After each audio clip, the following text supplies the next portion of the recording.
Welcome to channel AC Alur Cerita Film.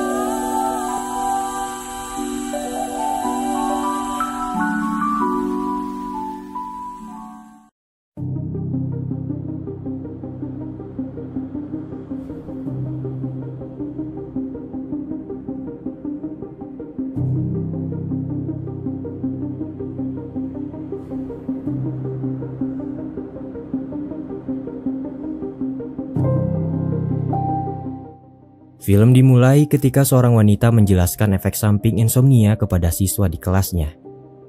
Dia adalah Nisa, seorang profesor yang mengajar di salah satu fakultas kedokteran, Thailand. Prof. Nisa menjelaskan jika penderita insomnia tidak tidur selama 2 hari, kapasitas mentalnya akan terganggu. Lebih dari 3 hari tanpa tidur akan menyebabkan kebingungan akut dan timbulnya gangguan atau delirium. Jika kondisinya terus berlanjut, itu akan berubah menjadi halusinasi yang membuat penderitanya tidak dapat membedakan mana yang nyata dan tidak. Di hari itu, salah satu mahasiswi bernama Jane bercerita bahwa dia mengidap insomnia. Dalam kisahnya, Jane bercerita bahwa dia pernah tidak tidur selama 3 hari. Saat itu dia duduk di bangku kelas 9 dan terpaksa harus pindah ke rumah neneknya bersama sang adik. Sejak tinggal di sana, dia sangat mencemaskan keamanan rumah. Setiap malam dia terus terjaga dan memeriksa kuncinya berulang kali. Kejadian itu kini terulang ketika adiknya yang bernama Jun selalu pulang malam dan itu membuatnya cemas. Banyak hal yang bisa dia lakukan setiap kali tidak tidur, seperti belajar atau memasak makanan yang nantinya akan dijual oleh sang nenek. Jen menganggap bahwa itu adalah sisi positif dari insomnia yang dia derita. Suatu ketika, Jen mendapat surat keterlambatan pembayaran rumahnya sebesar 728.000 baht atau sekitar 300 juta rupiah. Keadaan itu membuatnya berpikir untuk keluar dari fakultas kedokteran. Prof. Nisa menyarankannya untuk mencari jalan lain, mengingat Jen adalah mahasiswi berprestasi dan akan sia-sia jika dia keluar begitu saja. Prof. Nisa menyarankannya untuk bekerja sebagai asisten di laboratorium. Namun, bagi Jen itu hanya akan membuang waktu karena bayarannya terlalu kecil. Pada akhirnya, Prof. Nisa menyarankannya untuk mengikuti program penelitian. Sebuah farmasi asal Jerman sedang meneliti obat baru dan kabarnya mereka akan membayar mahal bagi sukarelawan yang ikut. Program itu bernama DEEP. Tidak semua orang dapat mengikuti program tersebut karena hanya pengidap insomnia yang memenuhi syarat. Di hari itu, Jen bertemu dengan direktur penelitian bernama Hans Miller. Dia menjelaskan bahwa programnya itu bertujuan untuk mengumpulkan hormon keratonin dari setiap individu yang tidak bisa tidur.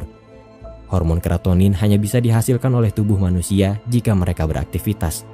Oleh karena itulah, pengidap insomnia menjadi syarat utama dalam penelitian ini.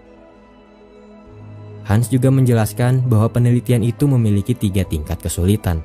Untuk level 1, bayaran yang akan didapat oleh Jen adalah 100.000 baht jika dia berhasil tidak tidur selama 3 hari. Setelah menandatangani kontrak, Jen mendapat suntikan berupa chip yang akan menampung hormon keratonin miliknya.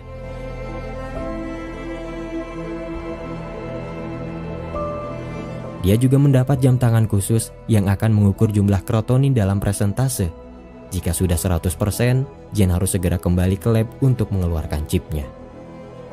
Jen mendapat peringatan terakhir untuk tidak tidur karena jika dia tidur lebih dari 60 detik, chipnya mungkin akan rusak dan itu akan menghentikan jantungnya.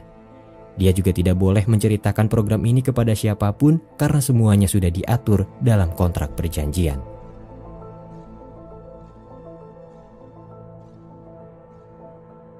Semua berjalan lancar pada awalnya. Setelah memasuki hari kedua, Jen mendapat beberapa teman baru yang juga mengikuti program tersebut. Di antaranya adalah Win, penderita insomnia yang sangat menyukai dunia malam. Dia lebih sering berada di klub daripada kelas, dan berpesta adalah rutinitasnya saat tidak tidur. Berikutnya adalah Sin, beauty vlogger yang terkenal dan populer di sekolah. Nilai SMA Sin sangat luar biasa, dan keluarganya memaksa dia untuk masuk ke fakultas kedokteran. Sin lebih ingin masuk ke jurusan komunikasi, akibatnya dia jadi stres dan tidak bisa tidur. Yang terakhir adalah Peach, seorang gamer kutu buku yang sangat menyukai Sin. Saat tidak tidur, dia akan bermain game semalaman bersama teman-teman virtualnya. Pada akhirnya, mereka berempat sepakat untuk menjaga rahasia dan saling berkomunikasi. Memasuki hari ketiga, mereka berempat telah menyelesaikan misi dan mendapatkan bayarannya. Mereka menggunakan uang tersebut untuk memenuhi keinginan dan kepentingan masing-masing. Tentu saja, Jen menggunakan uang itu untuk membayar tagihan rumahnya. Dia juga membelikan handphone baru untuk adiknya dan alat pijat untuk sang nenek. Di suatu malam, Jen dan teman-teman barunya itu hangout di sebuah tempat di mana mereka berencana untuk mengikuti program di level 2. Bayarannya lebih besar, tapi mereka juga dituntut untuk tidak tidur lebih lama lagi. Hans menjelaskan bahwa di level 2 ini mereka tidak boleh tidur selama 5 hari, dan imbalannya adalah 500.000 baht. Dengan uang itu, Jen bisa melunasi sisa hutangnya. Begitu juga dengan teman-temannya yang dapat memenuhi ambisi mereka. Pada akhirnya, mereka sepakat untuk melanjutkan program tersebut. Memasuki hari ketiga, keadaan mulai rumit bagi Jane ketika sang adik mulai mencurigainya. Dia bertanya kenapa kakaknya itu bisa mendapatkan uang banyak dalam waktu singkat. Jane yang merasa terusik marah, efek samping dari insomnia membuatnya tidak bisa mengendalikan emosi. Bahkan saat dia mengikuti kelas di keesokan harinya, dia mulai berhalusinasi. Keadaan serupa terjadi kepada Win. Dia mendengar suara ejekan tentang keluarganya dan itu membuatnya marah. Padahal tidak ada satupun di antara teman-temannya yang berbicara.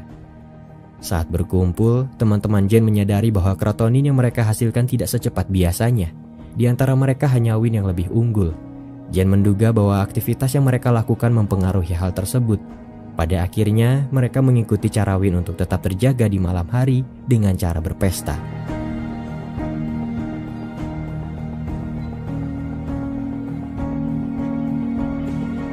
Di malam itu, Shin menyelinap masuk ke dalam rumah Peach yang kebetulan menjadi tempat pesta mereka. Shin terkejut saat melihat video vlognya terus diputar di sebuah komputer. Dia juga melihat foto-foto dirinya terpajang di setiap dinding. Shin teringat bahwa belakangan hari ini dia merasa diikuti oleh seseorang dan ternyata itu adalah Peach yang sudah tergila-gila kepadanya. Shin yang terkejut pingsan dan dia hampir mati di saat-saat terakhir.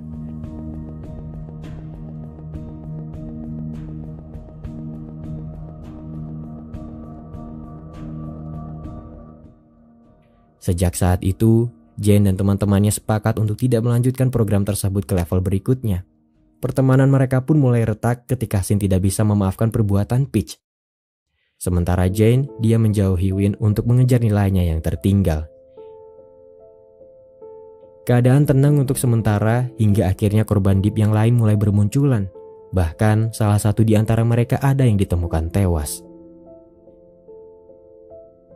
Di suatu malam, Jane harus menerima kenyataan bahwa neneknya itu jatuh sakit dan dia membutuhkan biaya besar untuk mengobatinya. Di saat itu, Jun tiba-tiba membawa uang dengan jumlah banyak yang dia dapat dari program DIP. Ternyata selama ini Jun mengawasi kakaknya dan dia mengikuti program itu diam-diam. Jane yang khawatir marah, sementara Jun berontak merasa bahwa dia selalu dikekang untuk melakukan apapun. Sementara itu, Win menghadapi masalahnya sendiri dengan sang ayah. Dia marah kepada ayahnya yang telah membuang barang-barang milik mendiang ibunya. Sang ayah tidak ingin anaknya itu larut dalam kesedihan. Win yang kesal tidak mau menerima alasan apapun dan dia terus menyalahkan ayahnya. Masalah berlanjut ketika Jun melanjutkan program DIP ke level 3 tanpa sepengetahuan kakaknya. Direktur Hans yang licik tidak peduli dengan apa yang akan terjadi kepada Jun dan dia menyuntikkan chipnya sesuai permintaan. Jane yang mengetahui itu marah, tapi dia tidak bisa berbuat apa-apa karena program tersebut dilindungi oleh kontrak yang sudah disepakati. Hans memberikan penawaran, dia akan mencabut chip itu dari Jun asalkan Jane dan teman-temannya mau melanjutkan program tersebut ke level 3. Dengan berat hati, Jane terpaksa mengumpulkan teman-temannya dan menjelaskan apa yang telah terjadi. Dia kehabisan akal karena nyawa adiknya sedang terancam. Shin berkata bahwa mereka nyaris gagal di level sebelumnya dan itu artinya level 3 akan sangat mustahil untuk mereka lalui. Selain itu, mempertaruhkan 4 nyawa untuk 1 orang tidaklah sepadan baginya. Pada akhirnya, Shin dan Peach menolak sementara Win bersedia untuk membantu. Malam harinya, Shin mulai gelisah dan dia terus memikirkan keputusannya. Sementara Peach, dia mengingat kembali momen kebersamaan dan itu menguatkan tekadnya untuk membantu Jane. Keesokan harinya, Peach datang ke pertemuan untuk membantu, begitu juga dengan Shin yang telah berubah pikiran. Are you ready? Prof Nisa yang sudah mengetahui cerita tersebut turun tangan. Dia menyediakan bangsal khusus bagi mereka untuk melewati program tersebut. Dia juga menyediakan obat khusus yang akan membuat mereka tetap terjaga. Di hari pertama dan kedua, semuanya berjalan lancar tanpa masalah.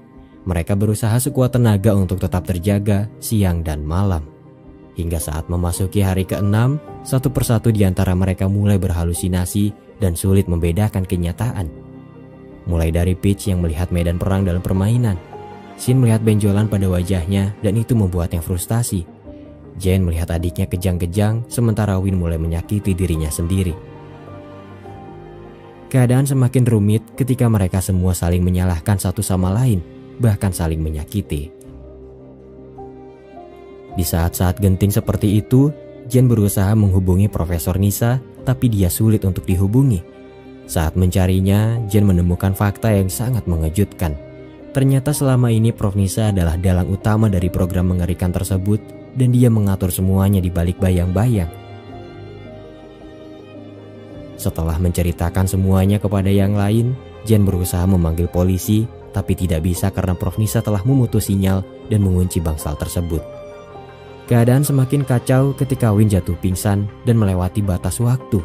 Saat itu, Win melihat bayangan ibunya yang mati bunuh diri. Prof Nisa yang memantau mereka dari kejauhan terkejut dan dia berusaha secepat mungkin untuk membawa Win ke dalam labnya. Ternyata itu adalah bagian dari rencana untuk mengalahkan Prof Nisa. Win dengan sengaja menyuntikkan obat yang dapat menghentikan jantungnya untuk sementara. Dan setelah chip keratonin dilepaskan, dia melumpuhkan Prof Nisa dengan satu pukulan. Saat itu, Prof Nisa menjelaskan maksud dan tujuan program DIP yang sebenarnya. Semua itu dia lakukan untuk menyelamatkan kekasihnya yang terbaring koma sejak 24 tahun lalu. Semasa hidupnya, kekasih Prof Nisa menggunakan dirinya sendiri untuk subjek penelitian. Kurang tidur membuatnya mengalami halusinasi. Dia terjatuh dari gedung dan akhirnya koma. Bertahun-tahun kemudian, Prof Nisa menemukan cara untuk mengambil keratonin dari otak manusia yang kurang tidur. Prof Nisa menjadikan hormon tersebut sebagai obat untuk memicu kesadaran kekasihnya dan itu memberikan respon. Akan tetapi, keratonin dari satu orang saja tidaklah cukup. Oleh karena itulah dia menciptakan program DIP. Cinta membuatnya buta akan keselamatan orang lain. Prof Nisa telah membahayakan nyawa orang lain demi kepentingannya sendiri. Apapun alasannya, Prof Nisa telah bersalah dan dia harus dihukum. Takut usahanya selama ini hancur begitu saja, Prof Nisa menyerang Jane dengan suntikan tidur. Win segera membantu Jane, sementara sisanya mengatasi Prof Nisa yang mengamuk.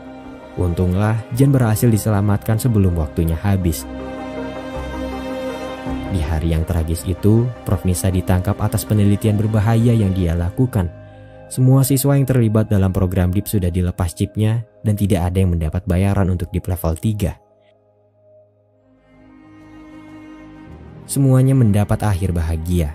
Win berdamai dengan ayahnya dan menerima kematian bunuh diri ibunya. Shin berhenti sekolah kedokteran untuk belajar komunikasi seperti apa yang dia inginkan, dan dia bisa tidur dengan nyenyak tanpa bantuan obat. Peach memahami pentingnya hidup bersama teman-teman nyata dan dia mulai bergaul. Dan Jane, dia melakukan kegiatannya seperti biasa, membantu sang nenek untuk berjualan di kedainya. Namun, kali ini dia ditemani oleh Jun yang mulai meninggalkan dunia malamnya.